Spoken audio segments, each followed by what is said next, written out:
of the Sri Lankan Understanding, where we are looking at it from a point of view of history, archaeology and culture, learning about our past so that we can understand the future better. My name is Lilanka Botejue and I am a tea trainer and a marketer by day. At night, I'm a writing night owl and I have a passion for archaeology which I followed through an MSc. And I have with me here today Chryshane Mendis. Chryshane. Hi, I'm Chryshane. I work in the field of cultural diplomacy during the day, and by night and on the weekends I'm an independent researcher in archaeology and history. And my research mainly focuses along military landscapes, which is also the topic of our discussion today. Yes, so today we have a very exciting topic. Now this is not a place many people know about because we've heard of Gaul Fort, Colombo Fort, Mana Fort, but this is Balana Fort. So where is Balana and why is it important? Great. So Balana is actually a Sinhalese fort or a fort of the Kandian kingdom, and this is actually situated close to Kadugannava. Okay. And so on the railway line, actually the station before Kadugannava is also called Balana. Balana, yes. And so interestingly, a lot of people who have heard of the fort think it's a European fort because usual in our sort of connotation of exactly, assuming. when they say forts of probably the last few hundred years, they imagine a European thing. But no, of course, the Sinhalese or the Kingdom of Kandy also had their own defenses.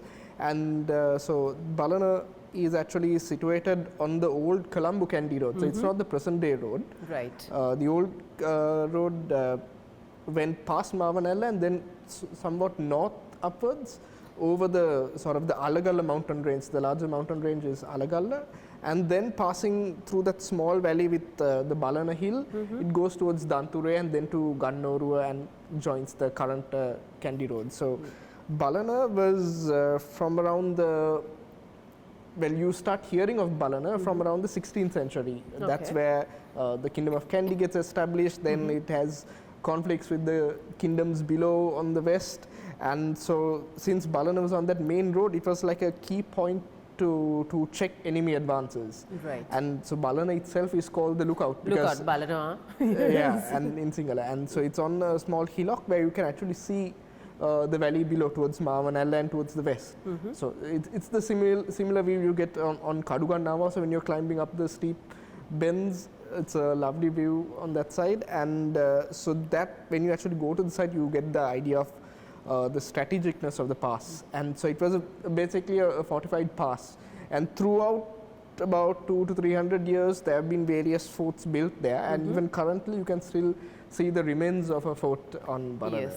So I was fortunate enough to go on one of these little missions with Chryshane to check out the Balana fort. And of course, the Balana railway station is so tiny but so quaint and beautiful. Yeah. I mean, I encourage anyone to go there. And also you realize how steep that access path is. Yeah. I mean, this is a paved road now, and I think we were huffing and puffing. And mind you, I pride myself on being fit.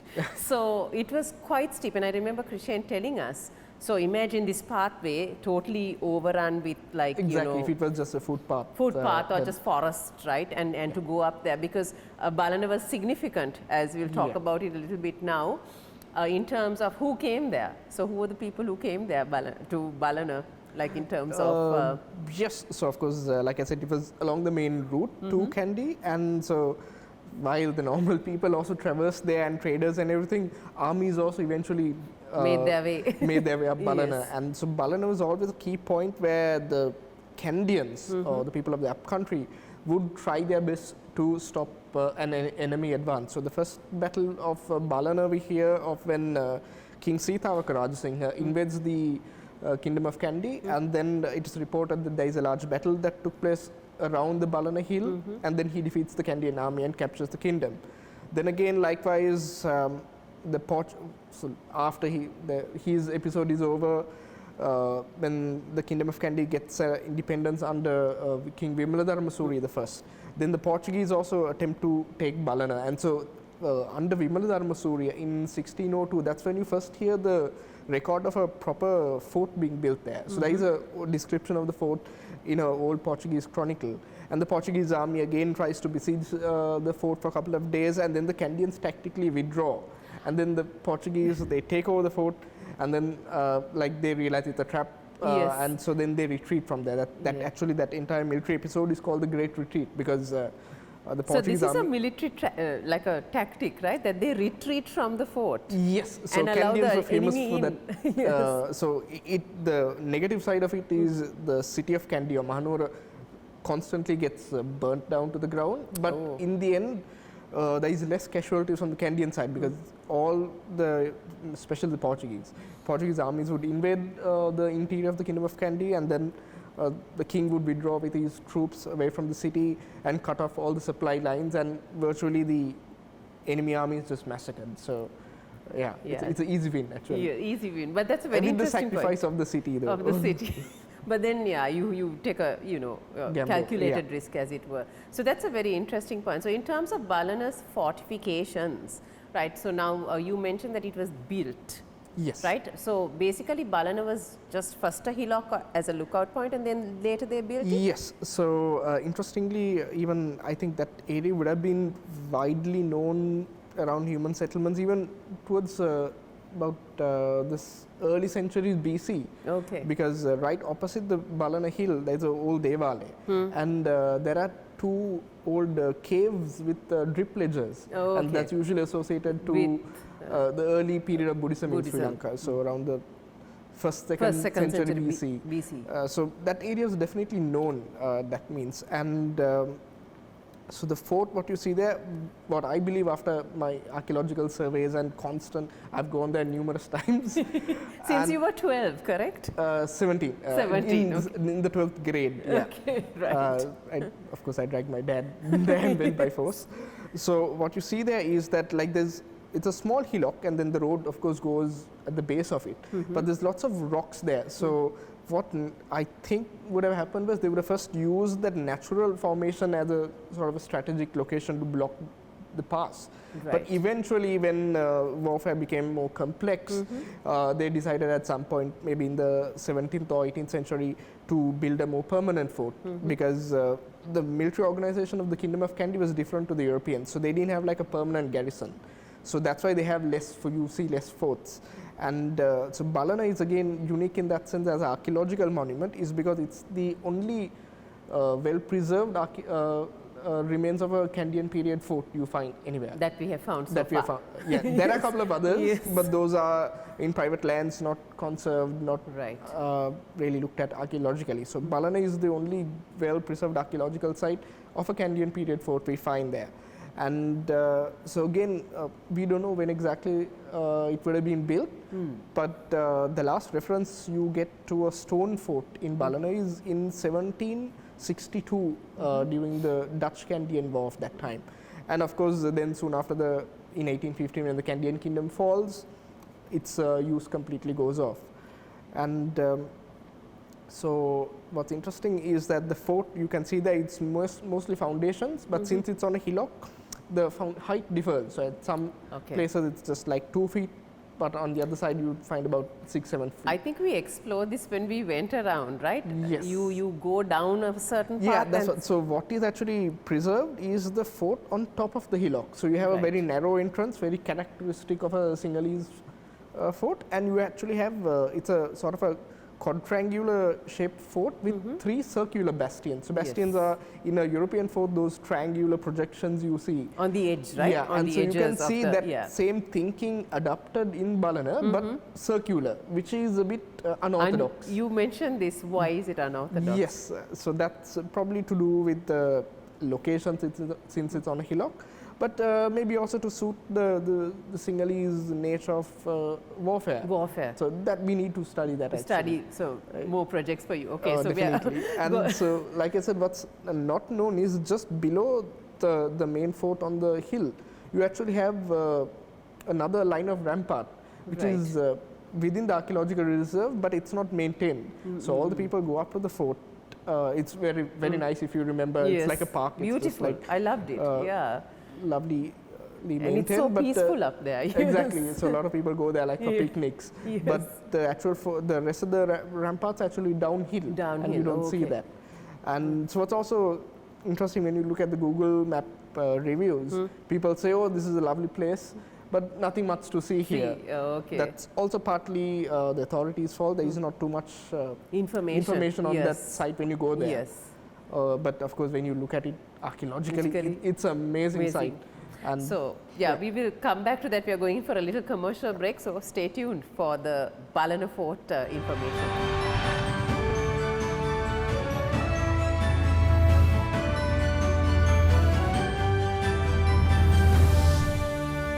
We're back again to learn about the Balana Fort and what's so special and exciting about it. So, Chryshane, tell us, you mentioned that there are certain things that you found there up on that hillock in the fortification area. What are some of those items? Yes, so when you go there, like what the common eye would see is just the stone ramparts, it's a stone fort.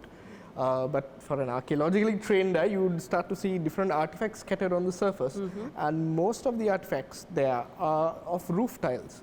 And so it's surprising because normally in a European fort, the ramparts or the bastions are not roofed, so it's only any buildings within the center of the fort. Inside. But in Balana, right round when you walk, you can see endless amounts of roof tiles, characteristic of the Kandian style. So it's not like the curved or not the Singalolu, but the original Singalolu are these Petiulu, which are flat roof tiles. You still see them on old temples, and you see them throughout the archaeological record way until the early Anuradhapura period throughout Sri Lanka. And you still see that same type of roof tile even on Balana. And so what that shows is that the ramparts around it, including the circular bastions, would have been roofed structures, which is very different to how a European fort would be.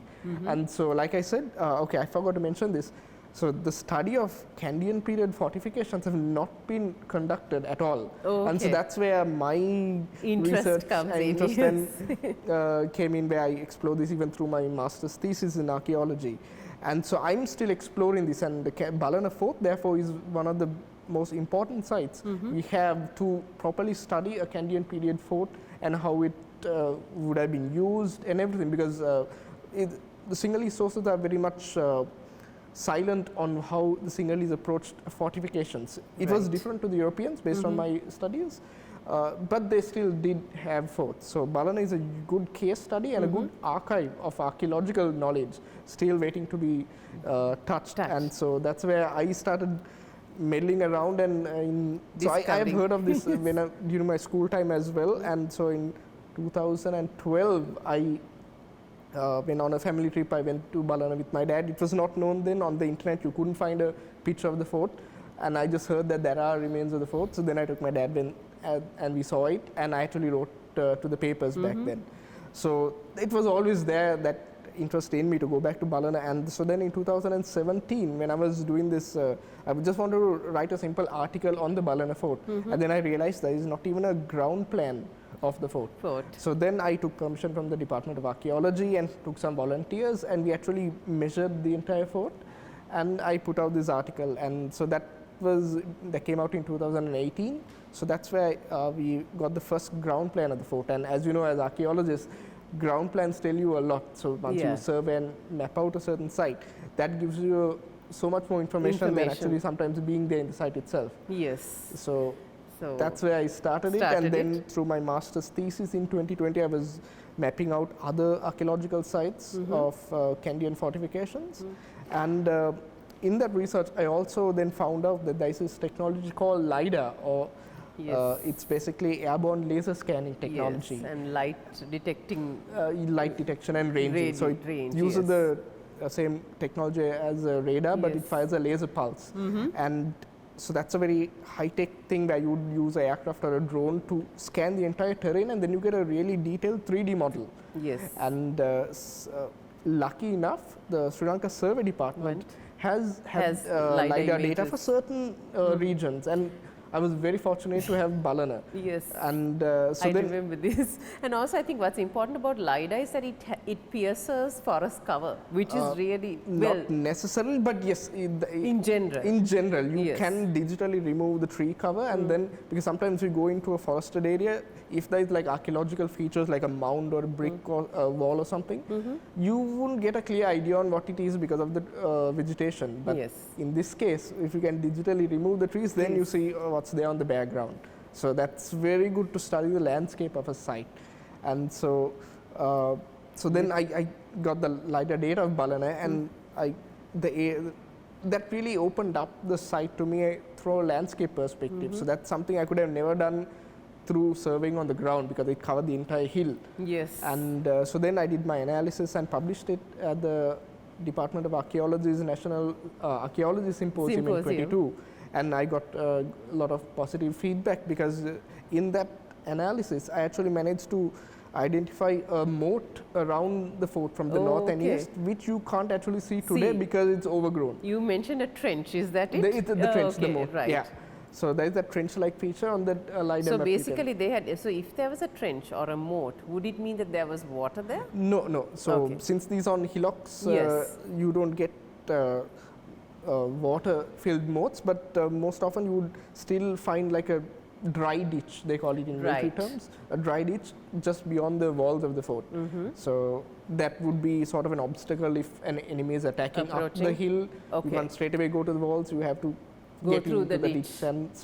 And can you have people in the ditch also? Yeah, possible, exactly, yeah. That can be, so like, since we don't know, that could be a guerrilla warfare tactic. Exactly. So that research was interesting. So tell me, was this the first time that LiDAR had been used in archaeological survey in Sri Lanka? Not directly, but the particular data from the survey department, apparently I was the first to actually use it. You mean it was just in the department? Yeah, so anyone can actually get that data. So it's mainly used for disaster risk management and stuff like that. So I was the first person to use that survey department data for an archaeological prospection. So before that, couple of years before 2022, there had been LiDAR projects where they fix a laser scanner to a drone and document a monument in 3D. So Sigiri was done, couple of monuments in Polonnaruwa. So LiDAR, you can either use it to document a one particular monument as a 3D model for heritage conservation, or you can use it for prospection or surveying, which covers a vast area. So as far as my research shows, no one had used LiDAR for because it's expensive. If you use a project-specific LiDAR to fly a drone or even an aircraft. It's very expensive, it's a very costly affair, yes, exactly. So, but somehow the fact that the survey department had this LiDAR data, no one realized that. And you said it's freely available, right? Yeah, it virtually costs nothing. Nothing, it's a very, very cheap nominal amount. Nominal amount that you pay and get. So this is very interesting. We are going in for a short break and we will be back again to discover more of what Balana has to offer.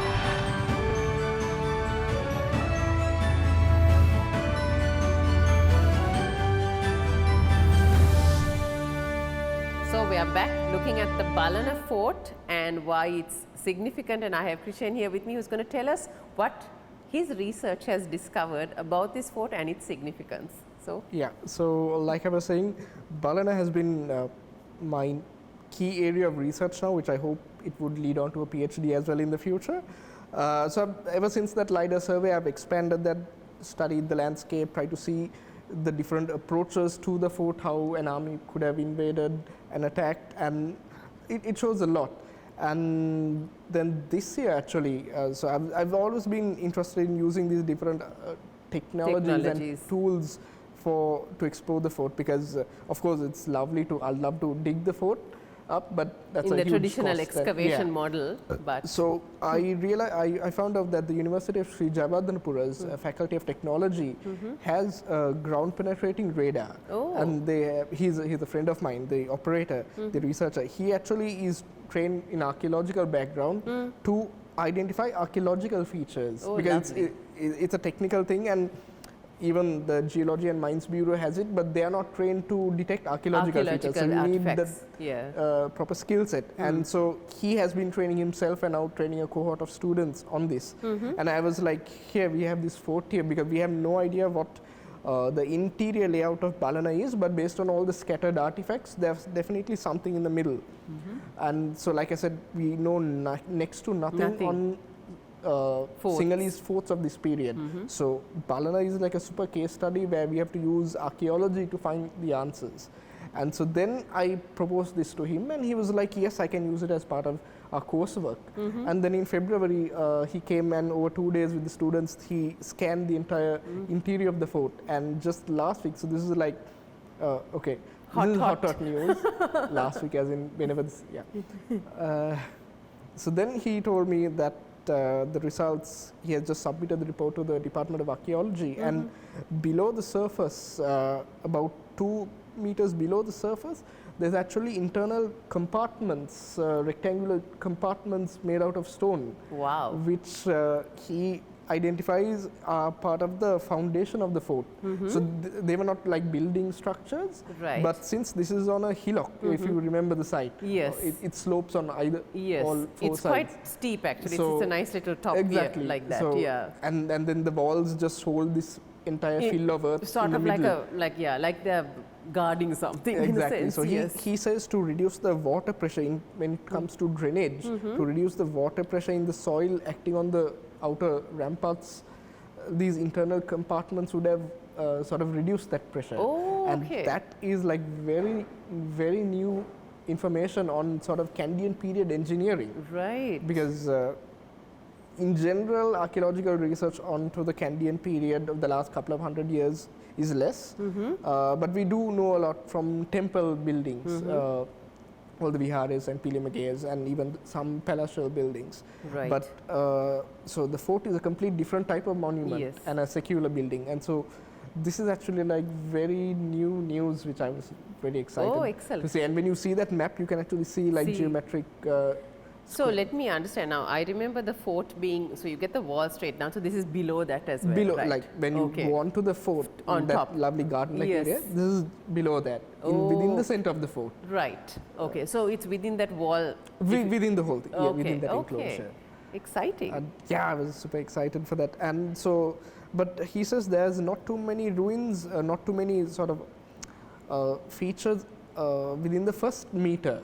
Right. Which is where you would expect, if there was a building in the center of the fort, you could probably expect to find any geometric features there. But he said it was a bit less, and he postulates that probably there were internal structures. Those would have been more of temporary material, like out wood. of mud and wood and stuff like yeah. that. So then they you wouldn't- deteriorate over time. yeah, you won't Yes. see thick foundations within that reading. That area. So, yeah, that's Oh, very exciting. So- latest hot news. Yeah, so see, this is what's really great about, I think Chryshane is like a bit of a sort of a Sherlock Holmes in the archaeology sphere. I don't know if you can call him a Tomb Raider or whatever, but you know, in terms of using existing information, I think we did an episode previously also on, you Yeah, know, how exactly. you take existing information, and this is something that we would appeal to anybody out there. Sri Lanka has a lot of archaeological and historical sites which are unexplored, not just, you know, now we know Kandy, we know Balana, not just if you take the east coast, I know the,